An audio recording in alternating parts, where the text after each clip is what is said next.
We're back to our fraction objects again. So I've got two of my fraction objects there, and last we saw them, we had made a lot of progress on making type fraction behave just like a number. So we can perform arithmetic with fractions, we could print fractions out, but I want to complete that. So there are a couple of other things we have to do to make it so that a fraction object isn't really any different than a floating point or integer value, other than the fact that it represents something a different way. We can do all the same arithmetic with it. We've already seen we can use the arithmetic in loops. We can perform numerical computations using our fraction objects, but there's also the matter of how the fraction objects convert to other types.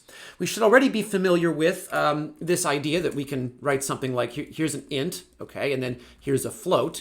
And it's pretty easy to move between int and float. I can just assign an int to a float, or I can assign a float to an int. We know that when I do that assignment, some strange stuff can happen. So if I assign the float f to the int I truncate it, but there is some magic automatic conversion that I can perform. I want to begin doing that for my fraction objects as well. Now, it's a bit different for fraction objects because a fraction object is sort of a pair of numbers, not just a single number. So we'll start with this.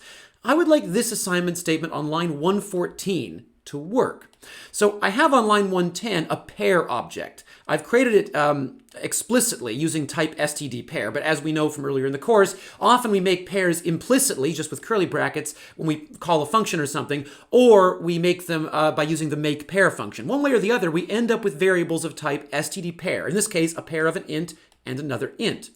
What I would like to do is, if I find myself with a pair of two ints, because we've seen already, we often find ourselves with pair objects in C++, if I find myself with a pair of two ints, I would like to be able to seamlessly assign that pair to a fraction object, to set the fraction x to be equal to 1 over 87, in the obvious way, which is the first element of the pair should become the numerator, and the second element of the pair should become the denominator.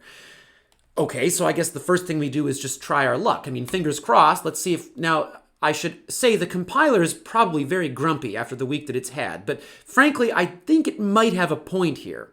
So line 114, hi, there's no match for, operator equals sign. What's the equals operator? Well, the single equals operator is assignment. And it turns out that the assignment operator, this, can be overloaded. You can define your own assignment operator. Notice that in this case, the left-hand side of the equals is a fraction object, and the right-hand side of the equals is that pair that I'm trying to assign.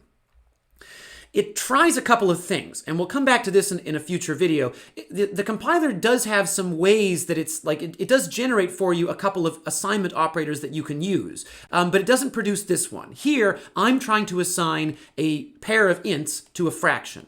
The compiler will, as a convenience, generate automatically this assignment operator. I am allowed to write x equals y because the compiler knows that, or the language knows that that's something I might want to do. We'll see in a future video, I'm also allowed to overload this. I'm allowed to define my own meaning for what it means to copy one fraction into another. But if I don't, the compiler provides a default one.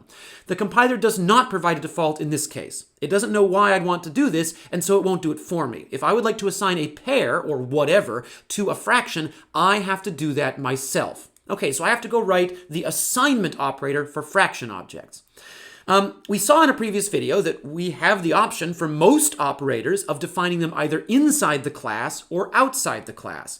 If we define an operator outside the class, we specify both of the operands as parameters to the operator. If we specify the operator inside the class, the left-hand operand is always implicitly the current object. And now we know that we refer to the current object as this. It turns out that there are a few operators, and assignment is one of them, that are required to be inside the class. One of the reasons this might be the case is maybe the language designers thought it was a bit too dangerous to let just anybody define an assignment operator, because the assignment operator is sort of intimately connected with the access control of the class. How the class can be assigned to is a bit of a big deal. And so maybe the language designers felt that if you want an assignment operator, you have to put it in the class. Only the implementer of the class gets to add assignment operators. Unlike, for example, operators like this, which is formally the left shift operator, but we call it stream insertion. Operators like this, anybody can define. Even though the writer of stdostream has no input here, I am allowed to define my own operator that involves their class. But I'm only allowed to define an equals operator, a single equals assignment operator inside the class. I'm going to do that here. I'm going to start with, I guess, a basic attempt.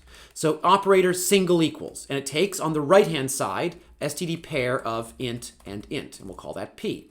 And so the reason I'm writing it this way is I figure, okay, so x equals p. That's the line I want to run. I want to take my pair on the right-hand side. That's the second argument there. The right-hand side of the operator is the pair p. The first argument of the operator, which is the current object x, or the pair fraction I'm working with, is the this pointer. So remember that when you define the operator inside the class, the left-hand operand is the current object. And so I want to assign one to the other. So let's see, how do I do that? Well, I'll set the numerator to be the first element of the pair. We know that's p dot first. And I'll set the denominator to be the second element of the pair. There we go. And we'll see if that works. And again, just to be clear, because it's just x equals p, I'm using return type void. Now, this will come back to bite us, but I want to prove that I can do this, because the thing we're going to end up with looks a bit strange, and I want to make it very clear how we build up to that. So I'll try running this. And it compiles. And actually, I'll just compile it again so we have a clear screen. There we go. And we'll notice that in main, x was originally 6 over 10, but now x is 1 over 87. So I guess the assignment worked. Okay, great. So task 1 is done. Let's uncomment task 2 and try that instead. And we'll notice that this is a bit of a problem. So the compiler is again very upset. And the issue here is that if we stare at this, actually, we might recall a situation that arose in a previous video. No match for the equals operator. Operand types are fraction and void.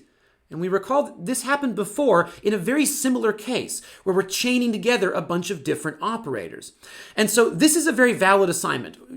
Many of you already write assignments like this all the time, where you want to assign a bunch of different variables the same initial value or the same value at some point. You can chain together the equals sign. And you might recall from precedence and associativity in CSC 111 that, of course, there is no 3-operand equals operator. There's just the 2-operand binary equals operator. So if I write this chain, what I'm really doing is 2 different applications of the equals operator. I'm doing this one, and then I'm doing another one on the outside. So I'm setting x to be equal to whatever comes out of this operation, y equals p. And that's our problem, because the operation y equals p gets evaluated with my operator from a minute ago, which returns void. And of course, I can't assign, I can't assign nothing, which is what return type void indicates. I can't assign nothing to a fraction. And that's why the compiler is complaining. What it's saying is, if you want your equals operator to chain together like this, you need to make it so that something actually comes out of this inner operation. So if I map that out, here is the assignment that I want to do. X equals y equals p. We know that this can be done. I can write y equals p. What I want is for something to come out of these brackets that I can assign to x.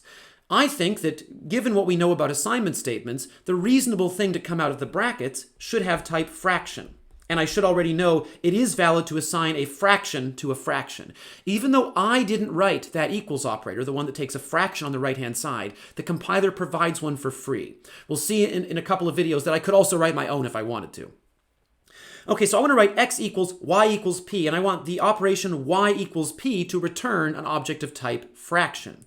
And this is, I guess, an analog of if I were to write, I won't use x and y here, but if I have 2 ints, a and b, and I were to write something like a equals b equals 6, we should recall that what comes out of an assignment expression like this is the new value of b. So in a sense, what I'm getting out of the assignment is whatever's in b at the end of the assignment, which is the value 6. But I don't just want to return the right-hand side of the assignment. I want to return the int b that comes out of, that is the left-hand side of this assignment after the new value has been assigned. I want to try something similar here.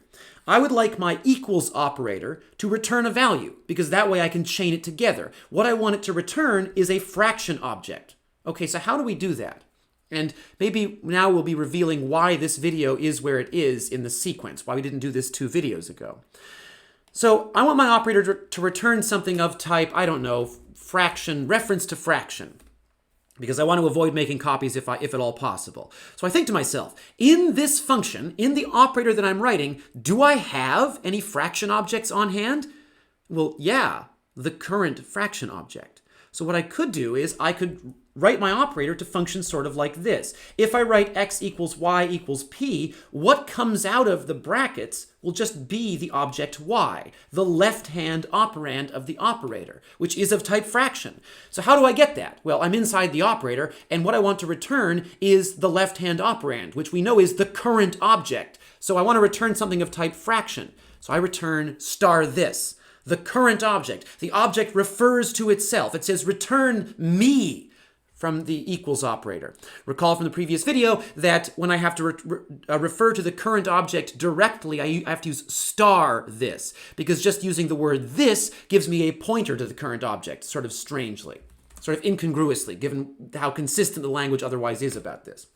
Okay, so we try that, and we can see it does compile, and then we go back down to verify that we still have line 122 uncommented, and now we run it.